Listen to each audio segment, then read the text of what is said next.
Muy buenos días a todos. Les habla Víctor Hugo Garcés Bonilla. Soy del proyecto Ser Padres Primerizos, que viene contando a partir de este mes con una secuencia de entrevistas que vamos a realizar tanto a expertas y expertos sobre la maternidad, sobre temas principales referentes a el parto, a la gestación, antes, durante, después. También vamos a tener terapeutas prenatales, vamos a tener mucha gente especializada en el tema que te puede guiar, orientar para llevar un mejor parto. Además de eso, vamos a tener mujeres emprendedoras que nos van a mostrar a nosotros el hilo de saber que podemos ser padres y madres y ser emprendedores desde casa sin dejar de descuidar a nuestros hijos, que eso es un tema que también de pronto nos atormenta a muchos de nosotros, tener que salir de casa, dejar a nuestros hijos con una persona que lo cuide sin saber cómo es esa persona, o tener que llevarlos obviamente a una guardería desde muy temprana edad porque el tiempo no nos da, porque tenemos que estar trabajando. Entonces queremos llegar a cada una de ustedes diciéndole, se puede emprender desde casa, se puede ser madre y empleada de nuestro propio trabajo, como muchos lo hacemos. Hoy tenemos con nosotros a una mujer muy emprendedora, una mujer muy tesa en esta materia que vamos a tener el día de hoy, creadora de su propio método Laxmi y autora de la teoría del segundo útero. Hoy está con nosotros Aisa Laxmi. Aisa, muy buenos días, ¿cómo estás? Tardes en Hola, España. ¿qué tal, Víctor? Pues estoy encantada de estar aquí y muy agradecida de que me des espacio aquí delante de tu audiencia y bueno, pues espero poderos aportar eh, algo que os ayude en vuestro camino de ser padres y madres. Bueno, Aisa, yo te agradezco mucho. Esta es, para que todo el mundo sepa, nuestra primera entrevista, ¿no? De las entrevistas en vivo que vamos a tener y ya de por sí es un reto muy grande para nosotros, en el caso para mí, pero contento con poder mostrarle a las mamitas primerizas y a las que van a ser madres por segunda vez que se puede saber llevar un embarazo muy bien desde casa y todos los privilegios que podemos tener siendo emprendedoras. Pero entrando en materia, Aisa, ¿quién es Aisa Laxmi y cómo llega a ese método Laxmi y a ese concepto de la teoría del segundo útero? Bueno, ¿quién es Aïssa Rasmi? Uf, menuda pregunta. Ahora, creo que nadie me ha preguntado eso nunca antes. Me estás haciendo replantearme muchas cosas. Sí, Pues imagino, así por definirme, soy una investigadora incansable.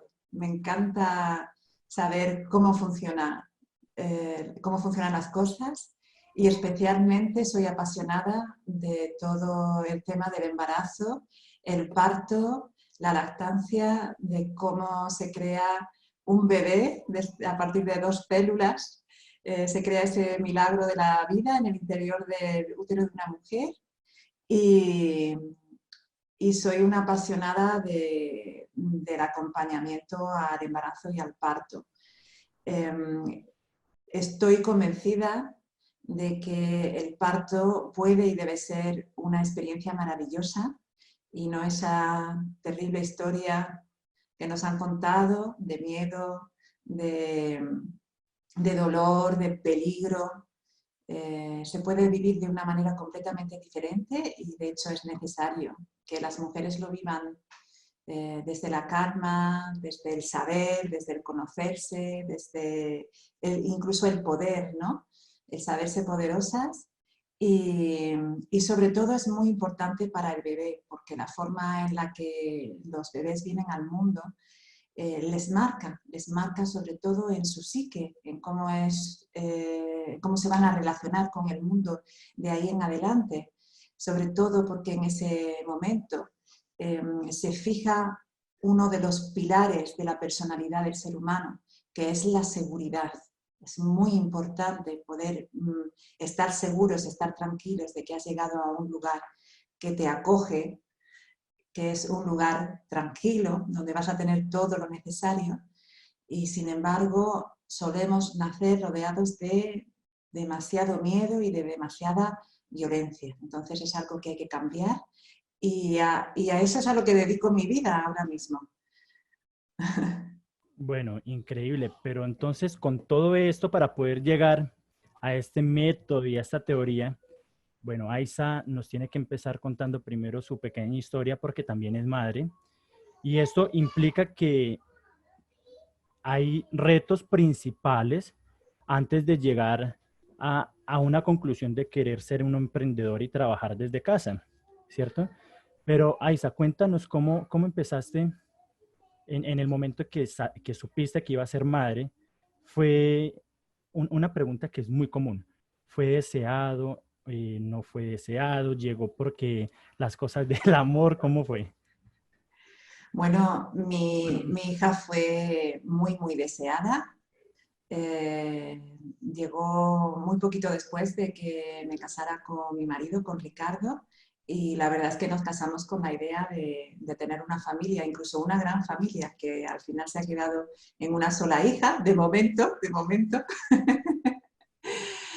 Pero sí, sí, era muy, muy deseada. Tuve un embarazo maravilloso, muchísima conexión con mi bebé desde muy pronto y también muchísima conexión con mi propio cuerpo. Yo ya trabajaba, ya te lo cuento para ir enlazando, ¿no?, con lo que me preguntas, ¿no?, con el emprendimiento y con cómo se desarrolló el método LASMI. Yo ya trabajaba con el cuerpo desde hacía 12 o 13 años antes de quedarme embarazada. Era bailarina y también bueno, pues, impartía clases de pilates, de yoga, de muchas diferentes disciplinas. Y bueno, pues estaba muy en el mundo del cuerpo, ¿no? Y sabía muy bien la repercusión que tiene el trabajo corporal en la salud física, pero también en la salud emocional. Pero cuando me quedé embarazada y de repente tuve esa conexión tan brutal, tan animal con mi propio cuerpo y con todo ese proceso de gestar, ¿no?, y de hacerte grande y de sentir que te crece un ser humano dentro, que no me deja de maravillar. Bueno, pues pensé que me tenía que preparar muy bien físicamente. Entonces investigué mucho sobre cuál era el proceso del parto y sobre el parto en movimiento.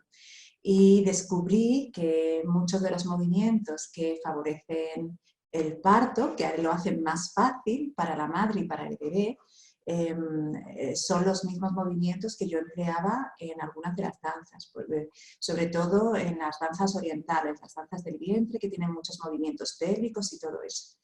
Vale, pues con toda esa confianza y súper poderosa, porque yo entrenaba todos los días como 5 horas, daba mis clases, imagínate, embarazada ya, gordísima, de mi bebé. Fui a mi parto y resultó ser, pues, una historia de terror. Y resultó ser una historia de terror por la atención médica que tuve. Porque me intervinieron y me intervinieron y me intervinieron hasta que la cosa terminó en una cesárea.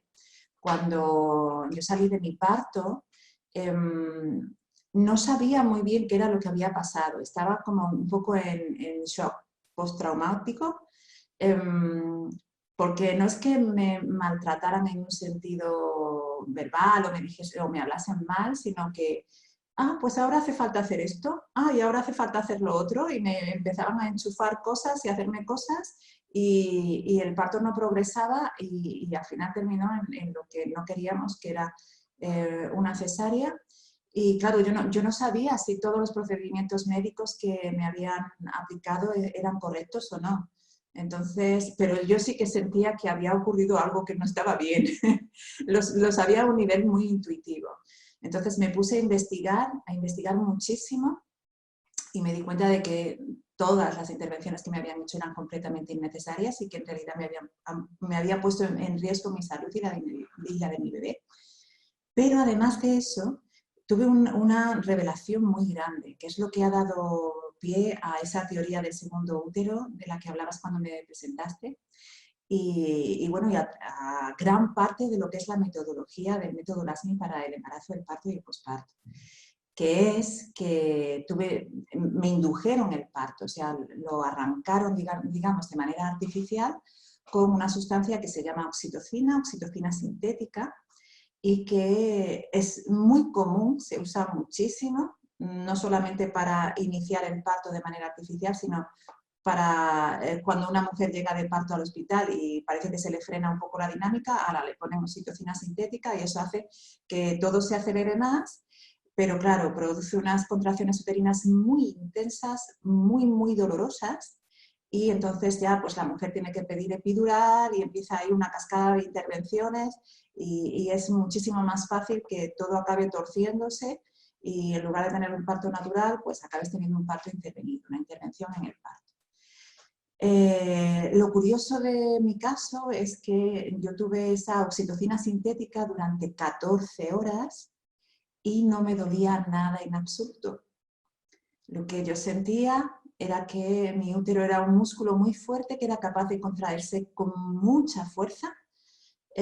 Igual, tú que eres deportista, me vas a comprender, pues igual que cuando estás entrenando y coges unas pesas, y son unas pesas duras, son bien pesadas, y tu bíceps se pone muy duro y sientes un esfuerzo, un gran esfuerzo en el bíceps, pero no sientes absolutamente ningún dolor. ¿Por qué? Porque tu músculo está perfectamente preparado para el trabajo que le estás solicitando hacer, ¿sí? Eso es exactamente lo que yo sentía, que mi útero era un músculo muy fuerte que estaba haciendo un trabajo para el que estaba sobradamente preparado.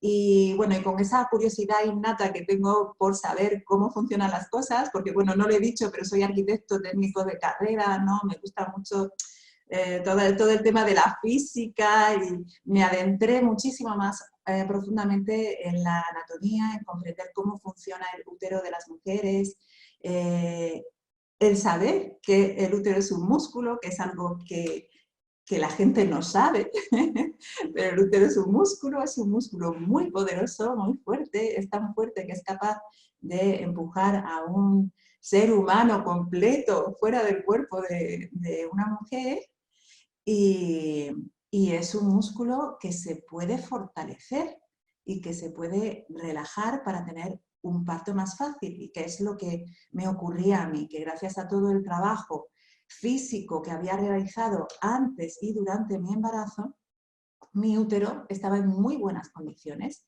y por eso pude, pues eso, tener una inducción con oxitocina sintética, que normalmente es dolorosísima, durante 14 horas sin que me doliera absolutamente nada. En ningún momento me puse la epidural, pues no la necesitaba, no sentía ningún Pero, dolor. pero mira, mira todo lo que nos cuenta. Si de pronto no hubiese tenido tantas intervenciones, tantas cosas, su cuerpo ya estaba amoldado para un parto más placentero, no tan doloroso, porque la danza, el yoga, todo eso hace que el cuerpo se vaya adaptando, acostumbrando para un parto más sano, ¿sí? Efectivamente. Y tener que llegar de pronto a estas circunstancias es pensar, replantearnos nosotros como padres también qué tipo de servicio nos están ofreciendo en las clínicas a la hora de que llegan estas madres a dar a luz. A mi esposa también le pasó algo muy similar y fue también doloroso para ella como mujer el simple hecho de que varios médicos tuvieran que estar viéndola, eh, haciéndole el tacto para saber si ya estaba cerca o no estaba cerca. En el caso de nosotros tuvimos una hija de 8 meses y fue mucho más complicado, un poco más complicado todo, pero bueno, ya con esto, Aiza, eh, para ir avanzando también, pero en este tema específico nos hacen una pregunta que nos dicen, ¿se puede fortalecer este músculo y si hay ejercicios específicos? Se puede fortalecer ese músculo y hay ejercicios específicos. Y eso es lo que he desarrollado en el método LASMI. Creo que ese es como el gran aporte que doy a la preparación al parto, ya que a lo largo de los años, bueno, pues ha trabajado mucho el suelo pélvico, ¿no? Los famosos ejercicios de Kegel, que es lo que te enseñan pues todas las matronas, ¿no? También se ha empezado con el parto en movimiento, ¿no? Todo lo que tiene que ver con la pelvis, con los huesos de la pelvis, etcétera, etcétera, y todo eso está muy bien, es fenomenal, todo eso ayuda, pero hay un paso más allá, que es el de poder trabajar el útero. Y el útero no solamente se trabaja a través de ejercicio físico concreto, sino que se trabaja también a través de la mente y a través de la meditación, por esa especial conexión que tiene las fibras musculares uterinas con nuestro sistema nervioso autónomo. Dicho así, suena todo como muy técnico, pero en realidad es que gracias a la relajación y a la meditación sobre el propio útero, a meditaciones especiales que yo he creado para el útero, se puede ayudar a deshacer tensiones para que como músculo trabaje mejor y también a través del ejercicio físico estimularlo y fortalecerlo. Mira, te voy a poner un ejemplo. Tú puedes tener un músculo muy fuerte, y de hecho el útero en general siempre es un músculo muy fuerte, pero si tienes una contractura en él, te va a doler cuando lo ejercites, ¿vale? Yo creo que todos hemos tenido alguna vez alguna contractura en los hombros, en el cuello, todo eso. Intentas mover el cuello lo más mínimo y ves las estrellas, ¿vale? Entonces, las tensiones acumuladas en el útero hace que duelan. Y también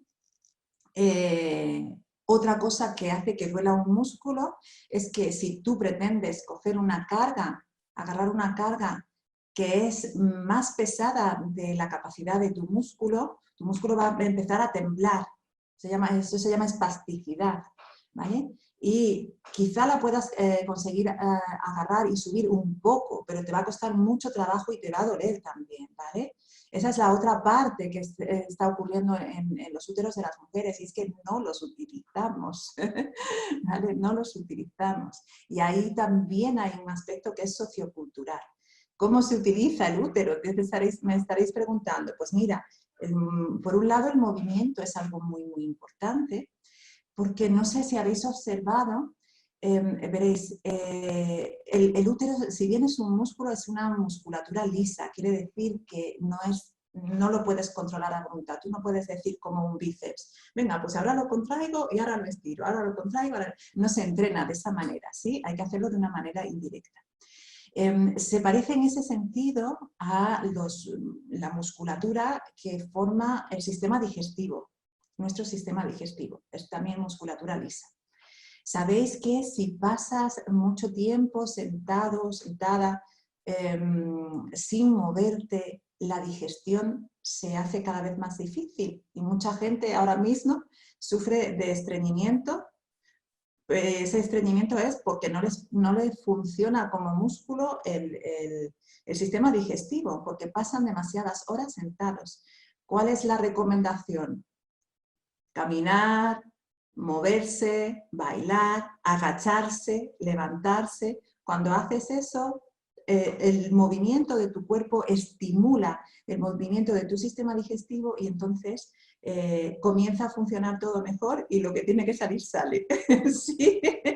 Claro, ¿Vale? por simple física tiene que salir.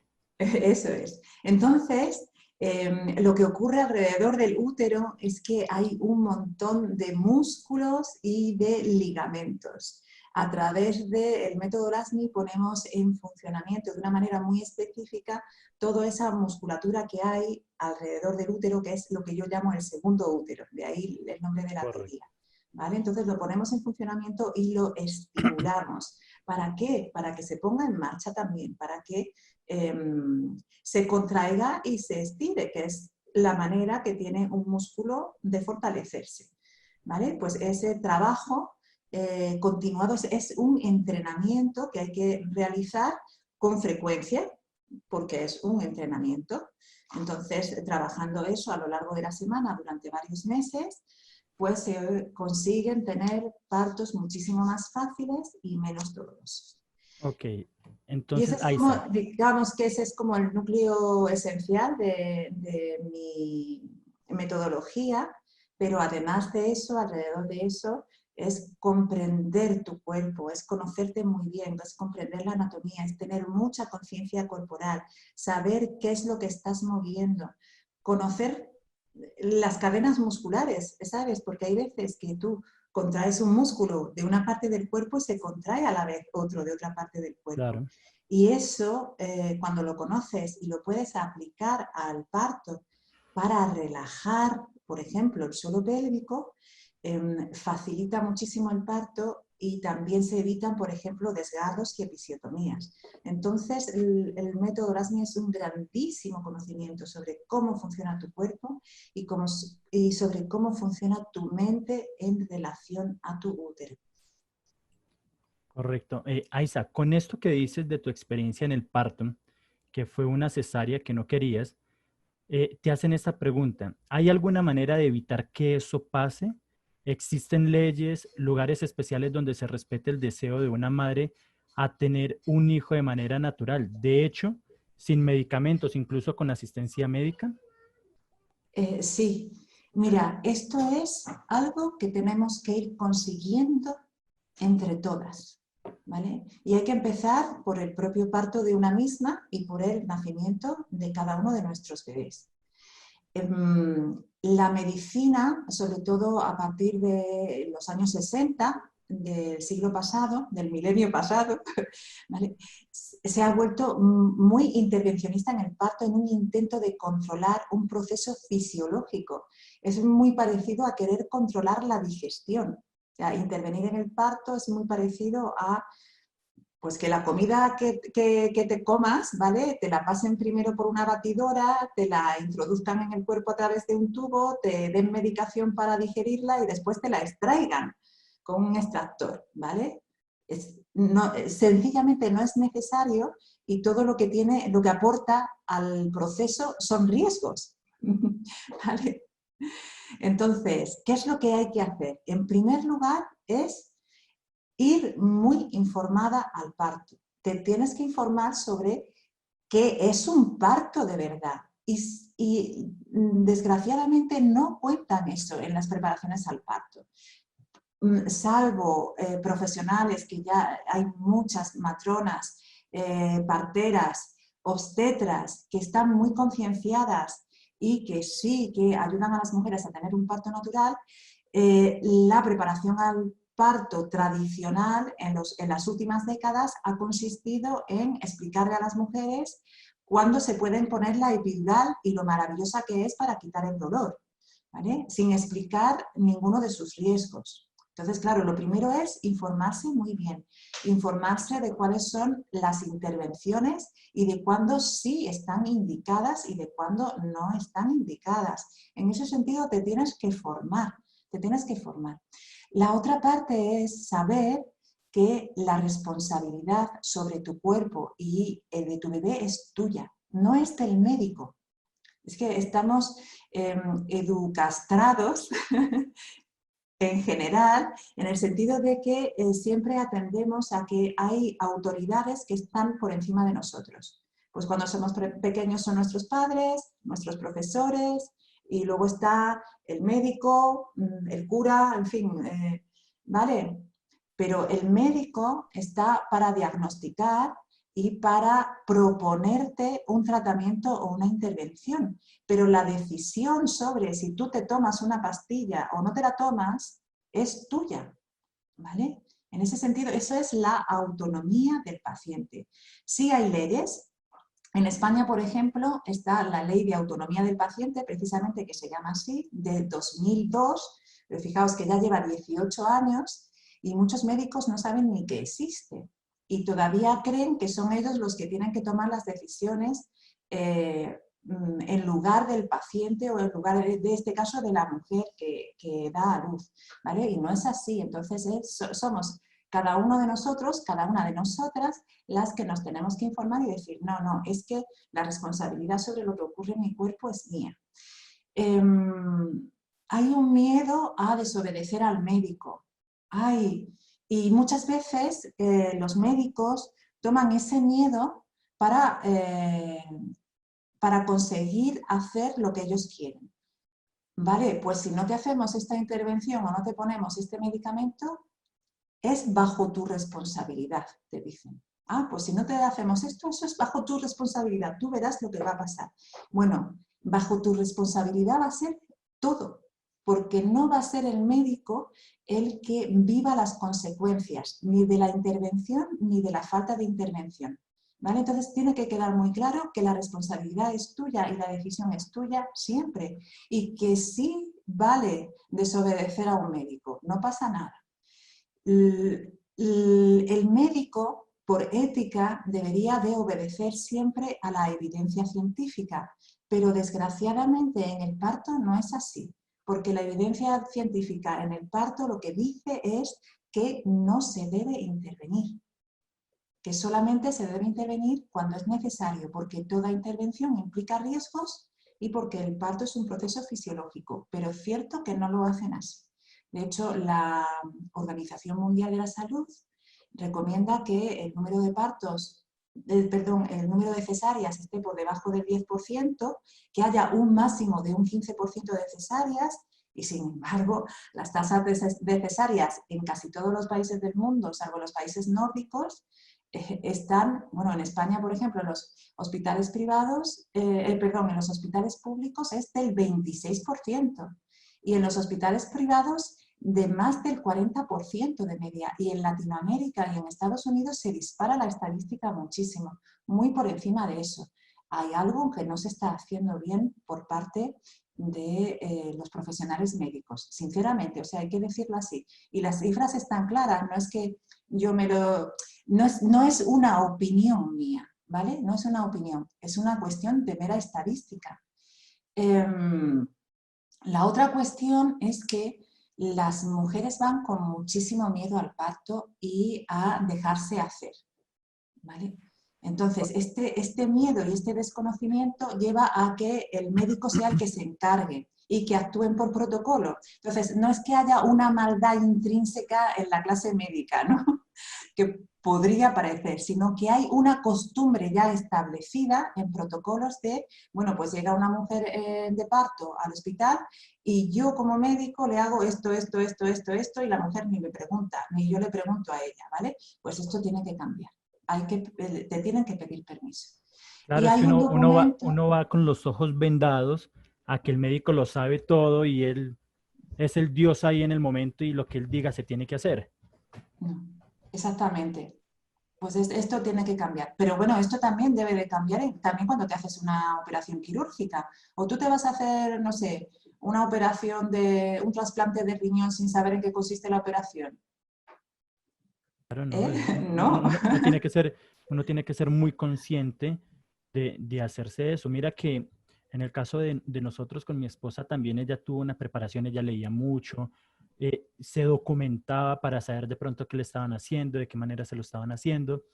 Y eso creo que fue lo que nos facilitó a nosotros también el tema del parto de ella. No estoy diciendo que haya sido sencillo porque no lo fue, ningún parto es sencillo, sino que cuando usted se documenta, lee, mira, ve como usted dice las estadísticas, todo eso, te das una idea clara de cómo puede llegar a ese momento que todo el mundo tiene miedo. Entonces, con este temor que tú dices, que en el que llegan las mujeres allá a dar a luz, que es un temor muy grande porque piensan en el dolor, en que la van a desgarrar, en que no saben si es parto natural o si es cesárea, qué intervenciones le vayan a hacer. Entonces, viene con esto también ese tema principal que nos ha propuesto tú el día de hoy, que es disfrutar del parto sin miedo. Bueno, si uno va con miedo, ¿uno cómo puede disfrutar el parto? Esa sería como la pregunta, ¿de qué manera yo puedo disfrutar ese parto? Efectivamente, lo primero que hay que quitarse es el miedo. No se puede disfrutar del parto con miedo y de hecho el miedo tiene una función anatómica que es la de bloquear el parto. Si tienes miedo, automáticamente tu parto va a ser más doloroso, más difícil y más largo. Entonces, lo primero que hay que quitarse es el miedo. Y ahora dirás, ¿cómo te quitas el miedo? Dios mío. Claro, uno como piensa, bueno, voy a ir, ya estoy en mis días, me van a hacer esto, pero uno como trabaja antes, el quitar el miedo, ¿uno lo trabaja antes o lo trabaja allí mismo cuando está uno en la clínica? Cuando llegas a la clínica ya lo tienes que tener todo trabajadísimo. Claro. Entonces, ¿cómo, Hay que, cómo llegar a esa intención de... mientras antes empieces, mejor. Correcto.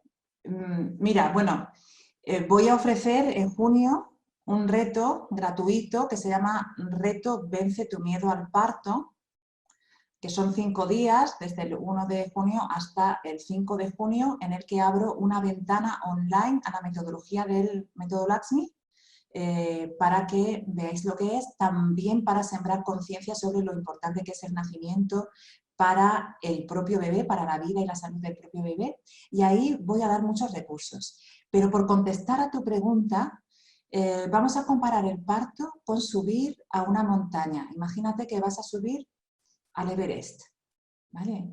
Que lo vas a hacer por primera vez. ¿Cómo puedes disfrutar de subir al Everest? ¿Tú crees que si vas al Everest sin el equipo adecuado, sin haberte entrenado ni un solo día, sin llevar un buen guía, sin saber de la meteorología, sin saber cuándo es el momento óptimo, tú vas a poder disfrutar de subir al Everest? No, jamás. Eso no se Es, podría disfrutar. no se puede. Estás poniendo en riesgo tu vida, ¿vale? Pues en el parto es lo mismo. Tú tienes que conocer. Primero, conocerte a ti, entrenar tu cuerpo. Conocer el proceso, conocer la montaña, conocer las intervenciones que puedes tener y llevar un buen guía, ¿vale? Y en ese sentido, el acompañante al parto, la pareja o la persona que elijas, porque hay mujeres que o no tienen pareja o son madres solteras por elección, ¿vale? Pero eso no implica ir sola al parto. Al parto es bueno ir con pareja. La pareja también tiene que ser un experto en partos, porque puede marcar la gran diferencia. Cl- Hay que elegir muy bien también al entrenador. Claro, entonces aquí es donde también viene esa pregunta de yo como padre, que lo voy a hacer en este momento, ¿cómo puedo ayudar a mi esposa a trabajar ese miedo? Porque uno como padre también lo tiene. A pesar de que yo no soy el que voy a dar a luz, uno tiene ese miedo de saber cómo lo está pasando ella, si todo está saliendo bien, cómo puedo prepararme para eso. Porque en mi situación, no sé, en España sí es así que el padre puede estar de pronto también en el parto dándole ese aliento a la madre. En el caso mío, a mí me tocó esperar casi 12 horas afuera en la sala de espera y podía entrar una vez cada 5 horas a ver cómo estaba mi esposa. Y eso es mucho más traumático para uno. Imagínate si es traumático para ti, ¿cómo fue para tu esposa que estaba sola? Claro, Bueno, primero de todo, no permitáis que os separen. Hay que ir acompañada al parto. La mujer tiene derecho a ir acompañada al parto, incluso ahora con el coronavirus, ¿eh? claro, pero de pronto allá, porque mira que aquí tratamos de buscar todo eso y las órdenes de la clínica era, no, aquí solamente entra la que va a dar a luz, no el padre. Y todos los padres éramos allá en la sala y esperando cuando Julanito de tal, uno esperaba que saliera el médico y fuera uno, no, Julanito de tal. Y uno como que, "Ay, ¿cuándo será el momento?" Y eso te genera también muchas dudas, incertidumbres y miedo, principalmente miedo, que es el factor primordial allí en ese momento. Claro, claro. Bueno, es importante elegir el lugar de nacimiento.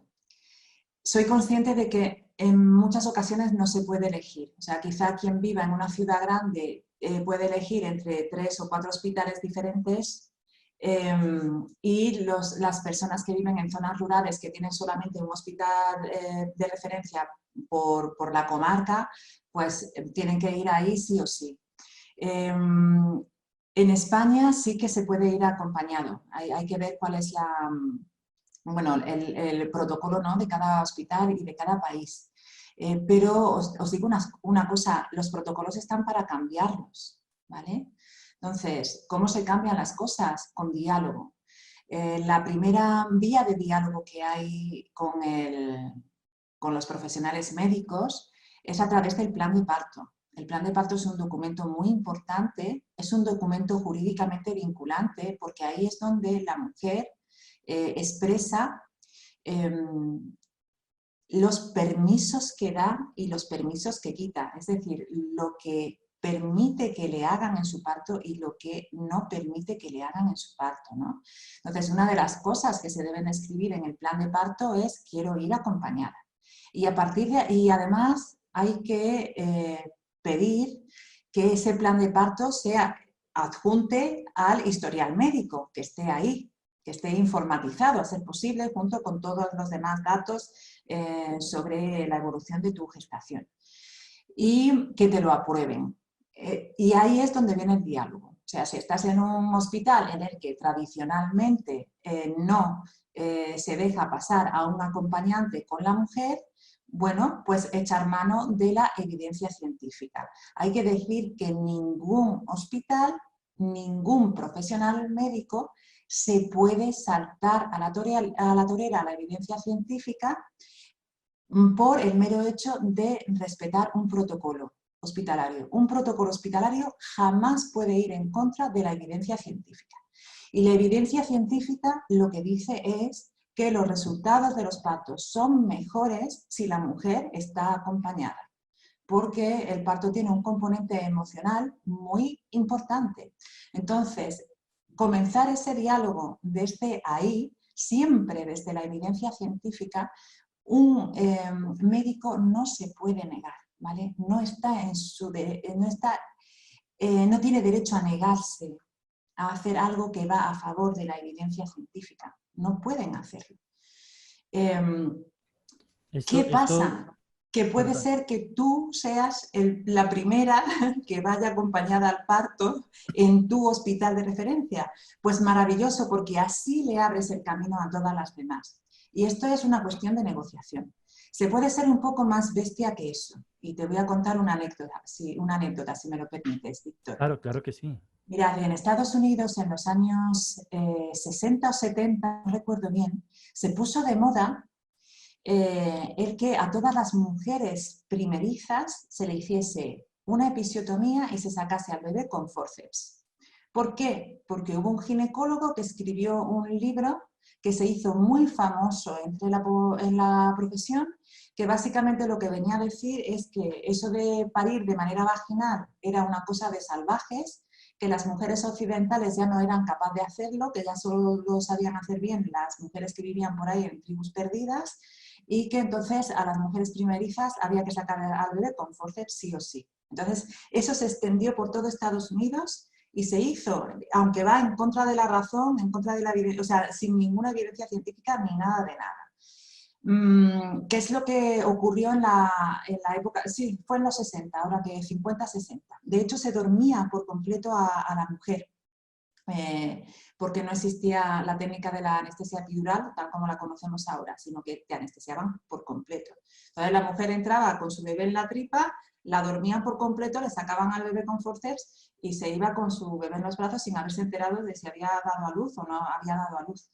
Eso conlleva en muchísimas ocasiones una depresión postparto, por motivos que es muy largo explicar, ¿vale? Entonces, claro, llegó el movimiento hippie, este movimiento de libertad sexual, de apropiarte de tu propio cuerpo, de ser responsable de uno mismo también, que es algo que trae eso, de ser completamente autónomo e independiente de un sistema mayor, ¿no?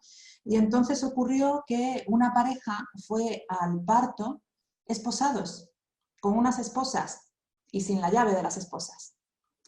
Entonces, el hombre necesariamente estuvo en el parto y a ver quién iba a ser el guapo que iba a dormir a la mujer, le iba a hacer un corte en el periné y le iba a sacar al bebé con forceps, ¿vale?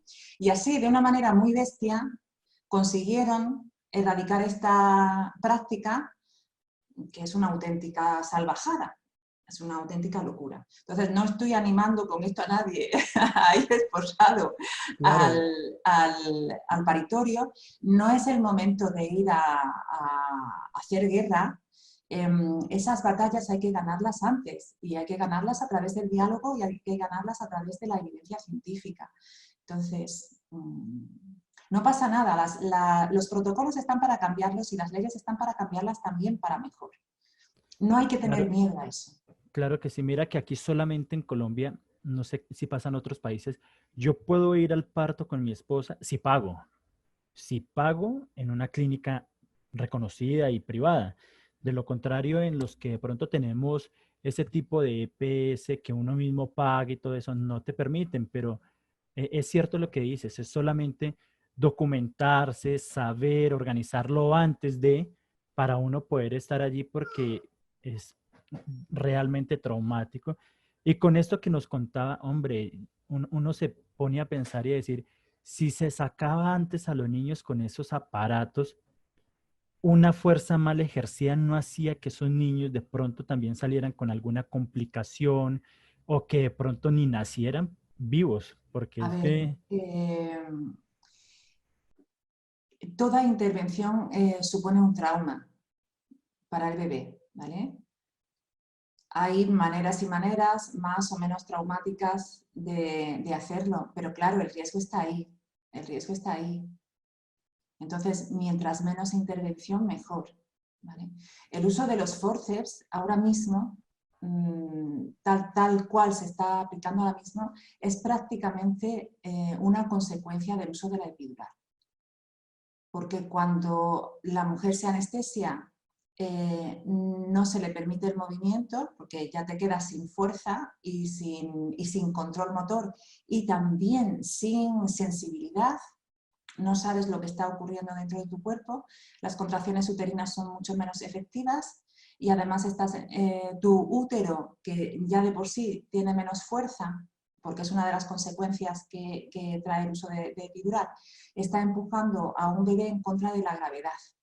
Con el sacro, ¿sabes? Ese último hueso que hay en nuestra espalda, que tiene una curvatura así, que cuando estamos tumbadas es así, es una montaña para el bebé, ¿vale? correcto, Y además está fijo porque los músculos, perdón, los huesos de la pelvis se pueden mover. O sea, en un parto en movimiento, si la mujer, por ejemplo, estuviese a cuatro patas o estuviese vertical, al paso del bebé, el bebé empuja al sacro y bascula, ¿vale? ujú, Se abre. correcto. Pero si tienes todo el peso apoyado sobre el sacro, ese sacro está completamente inmóvil. Entonces, dificultas mucho. Esos partos se alargan, el bebé empieza a experimentar cosas raras, cansancio, empieza a haber sospecha de pérdida del bienestar fetal o de sufrimiento fetal. Entonces, bueno, tenemos que sacar al bebé rápido de aquí. ¿Qué hacemos? Pues si está accesible, pues se saca con forceps o con ventosa, ¿vale? Obviamente este parto es mucho más traumático para el bebé y para la madre. Que le tienen que meter unas espátulas dentro, y le tienen que hacer un Claro, corte en el periné y esa zona de nuestra anatomía es muy, muy muy delicada. delicada, correcto. Entonces hay que procurar evitar todo eso. Claro, ¿por qué se ponen las mujeres la epidural? Porque tienen muchísimo miedo al dolor. No Claro, saben siquiera todavía cuánto les va a doler, pero ya es, se la ponen antes de que les duela, porque les han dicho que es terrible. Y entonces es un círculo vicioso. Oye, espérate un poco, entrena tu cuerpo. No es lo bueno, entonces, mismo. entonces, Aiza, con esto mira que hicimos una pregunta y nos fuimos muy allá y volvimos, pero entonces vuelvo y me pregunto, ¿cómo trabajo ese miedo? Ya, ¿Cómo ya hemos, trabajas el dinero? sí, claro, porque usted me dice, Conociéndote, entonces, conociéndote, conociendo el proceso del parto, conociendo los procedimientos médicos, entrenando tu cuerpo. decir, solamente de esa manera yo puedo perder ese miedo y hacer que el parto sea, como tú lo dices, mucho más placentero. Totalmente, totalmente. Mira, las mujeres que se entrenan en mi metodología suelen llegar con muchos miedos al parto. De hecho, hay algunas que lo hacen porque tienen miedo al parto directamente. Y hay algunas mujeres que se entrenan antes de quedarse embarazadas porque no se quieren quedar embarazadas porque tienen miedo al parto, ¿vale? Y luego también hay otras mujeres que lo practican durante su segundo o tercer embarazo porque han tenido partos anteriores muy traumáticos y quieren que sea de otra manera, ¿vale? Entonces, cuando estas mujeres a través del movimiento, del ejercicio físico, de ir adquiriendo toda esa información, se dan cuenta de lo maravilloso que es el cuerpo de la mujer, de lo bien preparadas que estamos y del enorme control que una mujer puede tener durante el parto del propio proceso para ayudarse a sí misma y ayudar a su bebé a nacer, ¿dónde se va el miedo? El miedo se va. No es lo mismo subir a una montaña si tienes un cuerpo entrenado, si tienes el equipo adecuado y si llevas a un buen guía, que subir a una montaña cuando está nevando, con una camiseta de manga corta, sin haber entrenado ni un solo día y sola. ¿Vale? No Sí, es lo claro, mismo. es correcto. ¿Vale? Correcto. Entonces, la montaña está ahí, es el parto, es algo para lo que estamos diseñadas, pero no parimos todos los días, ¿vale? Porque es que luego está también esta otra corriente, ¿no?, de pensamiento. No, no, es que si las mujeres sabemos parir, bueno, claro que sabemos parir, igual que sabemos hacer la digestión, igual que sabemos escalar, porque nuestro cuerpo está diseñado para escalar, igual que está diseñado para correr, igual que está diseñado para agacharse y levantarse, pero desgraciadamente pasamos mucho tiempo sentadas en sillas. Y ya no nos levantamos y nos agachamos tanto como antes, Claro. y ya no corremos esos 10 o 15 kilómetros que corría seguramente la mujer troglodita, ¿no? O el hombre troglodita. Para eso es para lo que estamos diseñados, para el movimiento, pero hemos dejado de movernos. Mira, había un ginecólogo, un obstetra en Japón, que se había especializado, bueno, pues en mujeres, en ejecutivas, eran las que iban a consulta con él. Entonces él cogía a estas mujeres y varios meses antes del parto se las llevaba a una casa de partos que tenía en el campo y lo que hacían todos los días era subir a la montaña, bajar de la montaña, ponerse a partir leña con un hacha y hacer 300 sentadillas al día. Pues claro, tenían unos partos estupendos, menos del 2% de cesáreas. Ese es el número de cesáreas que tienen las mujeres que se han entrenado con el método LASMI conmigo. Menos del 2% de cesáreas. ¿Por qué? Porque tu cuerpo está. Tu cuerpo Claro está, que sabes sí. lo que tienes que hacer, sabes cómo hacerlo, tienes una confianza tremenda. Adiós miedo. Y el miedo es la mitad del dolor del parto. La otra mitad es tu condición física y tu condición mental. ¿Vale? Entonces lo trabajamos todo absolutamente. Claro, Y si entonces, además consigues tener un equipo médico que esté a tu favor, ¿vale?, que es también algo que trabajamos, es trabajar en equipo con los profesionales médicos. Bueno, ¿están acostumbrados a intervenir? Vale, pues tendrán que dejar de esa costumbre en algún momento, ¿no? Entonces, no pasa nada, vamos a entablar un diálogo, vamos a hablar en el mismo idioma.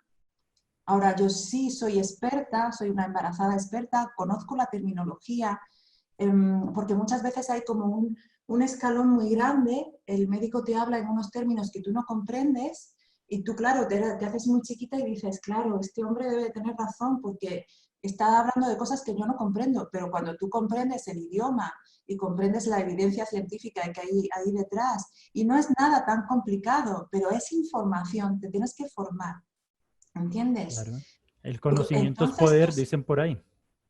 conocimiento es poder, claro. En ese momento tú sí puedes tomar decisiones conscientes, ¿vale? En ese momento tú sí puedes. Si tú no sabes, no puedes decidir. El que no sabe es como el que no ve. ¿Qué decisión vas a tomar? Pues entonces la decisión que tomas es dejarlo todo en manos de otra persona. También tengo que decir que a las matronas, a los ginecólogos, les gusta atender a mujeres que saben lo que quieren y que saben lo que va a ocurrir. Porque por lo general atienden a mujeres que están aterradas y que lo que quieren es que se lo saquen, ¿vale? Pero el momento del parto es algo muy poderoso, tanto para la mujer que lo vive como para las personas que hay alrededor. Y vivir, ser espectadores de un parto bonito en el que la mujer se ha expresado libremente y ha dado a luz con toda su fuerza y con todo su poder, es algo muy gratificante para los profesionales médicos también. Entonces vamos a ir cambiando como esa distancia que hay. No, vamos a formar un equipo todos. ¿vale? Correcto. Y a dejar determinadas prácticas. Es un poco de trabajo de parte de los dos. Los médicos tienen que cambiar su perspectiva y también las mujeres tienen que cambiar la suya, porque vale, yo, doctor, yo no quiero que me intervengan, pero no tengo ni idea de lo que es el parto y vengo aterrada. No tiene sentido. Claro, para nada, no tiene el más sentido común en eso.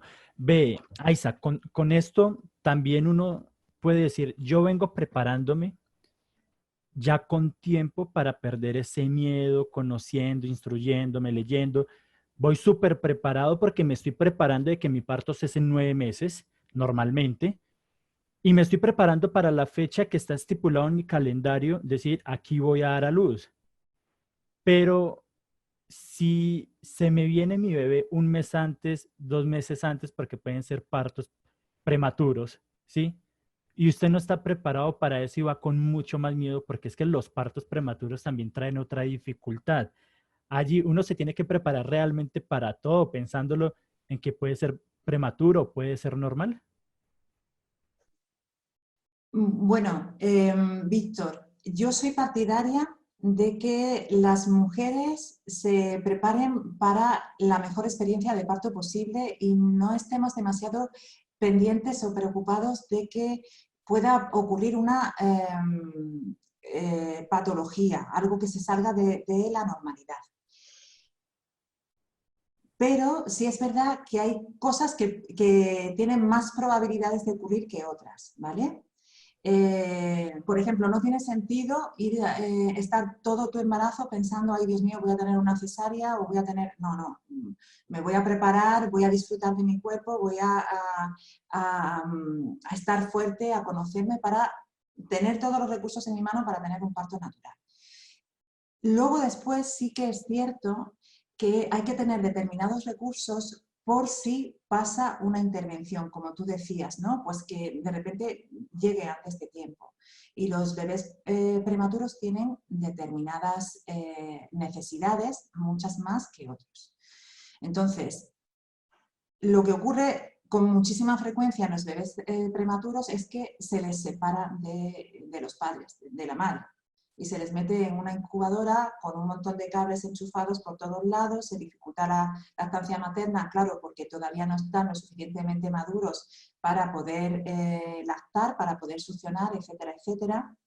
Entonces, bueno, pues claro, si de repente te pilla así de primeras, sin saber qué hacer, puede ser muy traumático para los padres, para la madre y para el bebé también.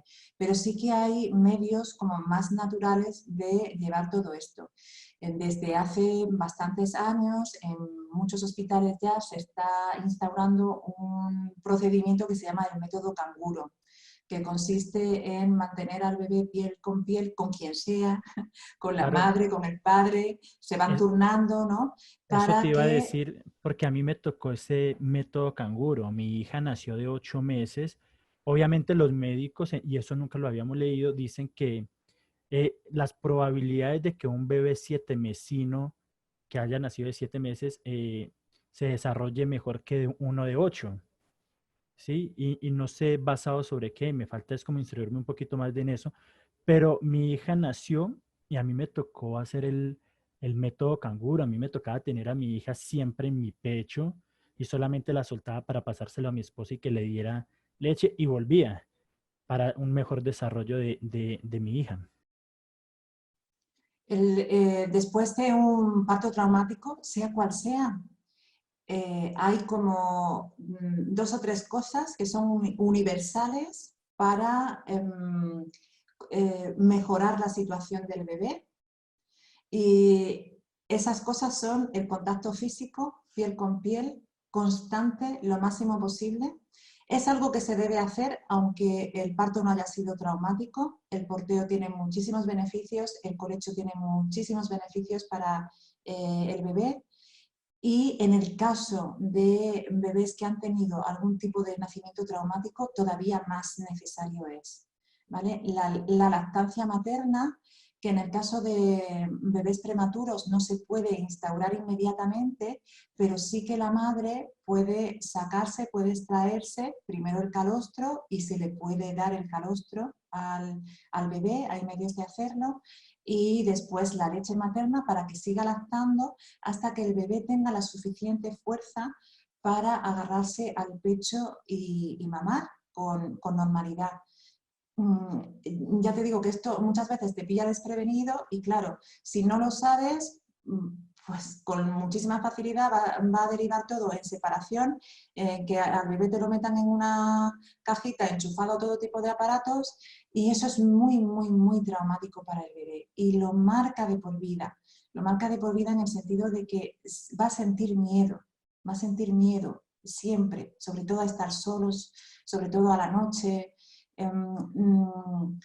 Y es esa vasija, ¿no? de la confianza, ese pilar de la confianza que se instaura en ese momento del nacimiento. Por eso es muy importante también hablarles a los bebés, que se sientan acompañados, porque ellos ya comprenden el lenguaje. No es que entiendan las palabras, obviamente, porque todavía no lo han adquirido, pero entienden perfectamente el tono en el que se les habla, porque están enchufados, están conectados hormonalmente con la madre durante toda la gestación, durante 9 meses. Y cuando nosotros hablamos y cuando nosotros sentimos y pensamos, segregamos neurotransmisores y hormonas que van al riego sanguíneo y que a través del riego sanguíneo pasan a la placenta. Y es una manera de que el bebé sienta exactamente lo mismo que está sintiendo mamá. Entonces ya el bebé sabe cuando mamá está enfadada, cuando mamá está triste, cuando mamá está alegre, cuando está feliz, cuando todo eso porque lo ha vivido, lo ha sentido a nivel celular en cada una de sus células. ¿Vale? Entonces, hablarle a los bebés también es muy importante, siempre, pero sobre todo si han tenido algún tipo de nacimiento traumático. Cuando se tiene un nacimiento traumático hay que buscar ayuda de algún profesional, ¿vale? Es muy importante. Buscar ayuda, no pasarlo solo. No tienes por qué saber sobre todo eso, ¿vale? Entonces, pues hay profesionales que asesoran sobre lactancia, hay profesionales que ayudan a pasar duelos, porque también es un duelo el pasar una experiencia traumática, por supuesto para el bebé y para la madre, pero fíjate también para el padre, porque imagino la sensación de impotencia, ¿no? De no poder hacer nada por ayudar a que la cosa vaya mejor, ¿no? Entonces, todo eso pues es un bache emocional que conviene trabajarse, ¿no? Y se puede hacer a través del acompañamiento de muchas herramientas. Hay profesionales que podemos ayudar en esos procesos, ¿vale? Entonces buscar el acompañamiento profesional, incluso psicólogos que te ayuden a superar todo esto, ¿vale? No hay que pasarlo solo, hay que pedir ayuda. Claro, es muy importante el tema de la ayuda porque hay situaciones que pueden ser mucho más complejas que otras. En mi caso, pues a pesar de que fue un embarazo prematuro el de mi esposa, también fue algo muy importante el tema de mi trabajo y mi tiempo, porque todo este tipo de trauma también puede pasar cuando tenés una situación de esa, tu trabajo no es lapso, no te permiten muchas cosas y te perdes muchos de estos momentos tan únicos y tan importantes en la vida de tu bebé. En el caso mío, afortunadamente mi trabajo me permite estar todo el día en mi casa, trabajar desde casa, salir nada más 2 horas al día a trabajar. Entonces me da de pronto mucho, me dio mucho más contacto con mi hija, estar con ella. Y es algo muy importante lo que decía Saiza también, la comunicación durante el embarazo. No solamente viene desde la madre, sino también de uno como padre. Yo era uno de los que a cada ratico me acercaba a la barriguita de mi esposa, le hablaba, le ponía cancioncitas de emociones, emociones positivas. Y cada vez que me le acercaba y le hablaba y le ponía esa cancioncita, ella se movía mucho. Entonces, puede que no haya tenido ese desarrollo, como tú lo dices, pero sabe quién está ahí en ese momento hablándole, sabe quién está ahí en ese momento diciéndole lo mucho que la ama, que la espera, porque eso también es importante. durante el embarazo decirle que es deseada, que es amada, que va a ser querida por todos, porque también puede generar muchos traumas en el nacimiento. Bueno, el proceso de la gestación es muy importante para el desarrollo neurológico de los bebés. Muy, muy importante. Y el saberse querido es muy importante por parte de la madre y por parte del padre. El padre puede hacer como esa acción directa que tú has hecho, ¿no? De acercarse, hablarle, tocarle, oye, que soy yo y tal, todo esto. Pero sobre todo el trabajo, la labor que puede hacer el padre es a través de la madre, porque la madre está enchufada con él. Entonces, Claro, una mujer embarazada necesita sentirse muy segura en la pareja. Necesita saber que vas a estar ahí, que la quieres, que vas a estar a su lado a las duras y a las maduras. Porque uno de los miedos que también tenemos las mujeres es, no es ya solamente el parto, sino la crianza. Oye, de repente se me viene encima la responsabilidad de criar a un bebé.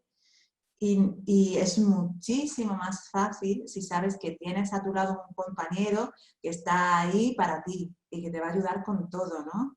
Entonces, el padre es muy importante en todo, en todo el desarrollo del claro. bebé a través de la madre. También esa es la función que tenéis en el parto, la de ser un sostén, ser una roca para la mujer, ser el protector del ambiente del parto. Eso es lo que ha hecho siempre los padres, eh, digamos, si lo vemos desde una perspectiva histórica. Imagínate cuando vivíamos en cuevas, en chozas, cuando no teníamos estas cajas de hormigón que nos protegen de todo, ¿no? Sino que vivíamos expuestos a los peligros de la naturaleza o incluso a otra tribu que viniese y te atacara. ¿Cómo se desarrollaba el parto en esa situación? Pues la mujer estaba seguramente con otra mujer o varias mujeres de la tribu que ya habían sido madres y que ya tenían experiencia en lo que era eso. Probablemente ella misma ya había visto el parto de otras mujeres, con lo cual ya sabía bastante de lo que iba el tema. Y el padre está en la puerta de la cueva o de la choza vigilando que no venga ningún animal salvaje a comerse a Claro. su bebé o que no venga el de la tribu de al lado a dar la lata o mismamente el vecino, ¿vale? Entonces, esa función de protección para que la mujer pueda desinhibirse totalmente y olvidarse del resto del mundo. Saber que está segura por el mero hecho de que su pareja está ahí. Y el hecho de que su pareja esté ahí ya le garantiza la seguridad, ¿vale? Ahora mismo no hay esos peligros, pero hay otros peligros. Por Claro que ejemplo, sí. el ambiente que tiene que haber en el parto debe de ser muy parecido al que haya en una relación íntima, porque son las mismas hormonas las que se producen, la oxitocina, las endorfinas, la serotonina, todas estas, ¿no? Que también nos llevan al placer, por eso el parto debería de ser algo placentero. Claro, Eso no puede ocurrir, por ejemplo, si hay mucha gente que entra y sale en la sala, si hay desconocidos que de repente llegan, te pinchan no sé qué, ni siquiera te hablan y se van, ¿vale? Una mujer en esa situación es muy parecida a una mamífera en una situación muy vulnerable, te vuelves muy animal. Entonces, de repente, que entre un desconocido en la sala y te haga cosas, pues te ponen alerta, ¿vale? Entonces, por ejemplo, una de las funciones del padre en la sala de parto es vigilar que haya un buen ambiente, que las personas que entren sean las mínimas posibles, que se presenten con su nombre, porque así ya no son desconocidos. En fin, hay muchas cosas que el padre puede hacer para que el ambiente que hay alrededor del parto sea lo más íntimo posible. Que no haya una puerta abierta por la que pase la gente por el pasillo y mire, que parece ridículo, pero es que estas cosas se dan Sí, claro, en los y se dan hospitales. mucho, y eso yo también lo pude vivir cuando estuve en esa sala de espera pues esperando ese momento tan mágico y tan maravilloso. Pero también con todo lo que has dicho, Aisa, también quiero decir de como padre que soy, que también yo lo viví, porque uno a veces como padre también lo vive, así uno no lo esté cargando, uno lo vive.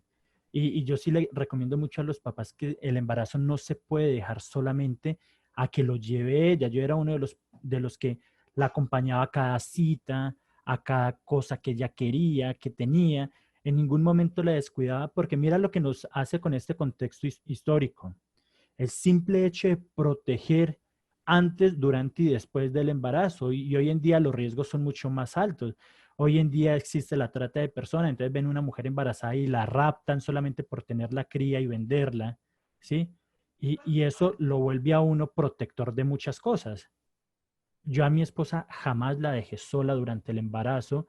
Yo era muy pendiente de ella cada vez que salía para su estudio, cada vez que llegaba a la casa, cada vez que tenía una cita médica, yo estaba allí. Pero también es por lo mismo, porque a veces a uno se le puede facilitar más las cosas que a otros. El trabajo es algo que nos agobia hoy en día a todo el mundo, porque no nos da mucha libertad. Y afortunados aquellos que de pronto tenemos esa libertad de poder estar ahí en todo momento y en cualquier momento, ¿sí? Entonces, todo esto conlleva también a decirle a los papás, hey, alarmémonos aquí, pongamos una alerta de decir, no es el trabajo únicamente de ellas, porque nosotros también lo hicimos, es nuestra responsabilidad estar allí con ellas. Efectivamente, Víctor. Entonces, Aisa, definitivamente le dejamos la invitación abierta a todas nuestras madres primerizas y a las que no son madres primerizas y van a tener su segundo hijo, tercer hijo, a que vayan en la descripción de este en vivo en Facebook. Tenemos el enlace del reto que tiene Aisa para que lo vivan, para que lo experimenten y sepan que llegar a un parto sin miedo es más placentero que ir con todos esos tabúes en la cabeza que nos limitan a vivir un embarazo más a gusto y más ameno. Claro que sí. Y además que es necesario durante el embarazo no sentir miedo en general, ni del parto ni de nada, porque eso influye en cómo se desarrolla el bebé en tu vientre. Acuérdate, estás conectada a tu bebé todo el tiempo. No puedes estar sintiendo miedo por esto y por lo otro y preocupación y tal, porque él se está gestando en ese ambiente de preocupación. Hay que darle placer al cuerpo, darle movimiento, disfrutar de la vida, tener momentos de alegría, reírse, cantar, bailar, todo eso. Pasar tiempo de intimidad también en pareja, disfrutando de la sexualidad consentida, de la sexualidad placentera, también eso ayuda a tener mejores partos, ¿vale? Y en general eso es disfrutar de la vida y tener alegría. Y todo eso se transmite al bebé. Todo eso se transmite al bebé. Y Claro si que sí. tienes momentos de tristeza y de preocupación, no hay que flagelarse. Pásalos también, no pasa nada. Pásalos, explícaselo a tu bebé. Mira, estoy triste, estoy preocupada por esta cuestión. Y mientras se lo estás explicando, eso se pasa. Y ve a otras cosas que te lleven a la alegría y a estar conectada contigo mismo y a conectada con tu bebé. El embarazo y el parto puede ser el mejor momento para adueñarte de ti misma, para conocerte a ti misma, para conocer y reconocer lo poderoso que es tu cuerpo de mujer. Así que os dejo ahí abierta esa invitación a ese reto 5 días vence tu miedo al parto. Descubre lo importante que es el nacimiento para tu bebé. Descubre que puedes estar en control de tu parto, que hay un montón de cosas que tú puedes hacer, que tú sí puedes hacer para facilitarle el parto a tu bebé y vive tu embarazo tranquila y con optimismo. Claro, Aisa, definitivamente me siento complacido, me siento alegre, me siento emocionado por esta charla que nos has compartido el día de hoy, que ha sido de mucha ayuda y espero para muchas madres que están en este momento con ese temor de muchas cosas, que esto sirva y tomen este reto que puede ser muy importante para ustedes poder llevar ese embarazo como realmente lo quieren, ¿sí? Aiza, muchas gracias por todo este conocimiento y por todo este aporte que nos has brindado el día de hoy. Muchísimas gracias a ti, Víctor. Muchas gracias de verdad por permitirme estar aquí un tiempo con tu audiencia de madres y padres. Vale, Aiza, una feliz tarde. Eh, para todos, nos volvemos a ver el día jueves a esta misma hora, a las 10 de la mañana. Vamos a tener también una madre emprendedora colombiana que les va a abrir también esa posibilidad de decir, puedo ser madre y trabajar desde casa y emprender al mismo tiempo. Una feliz tarde para ti, Aiza, y una feliz resto de día para todos los que nos ven. Gracias.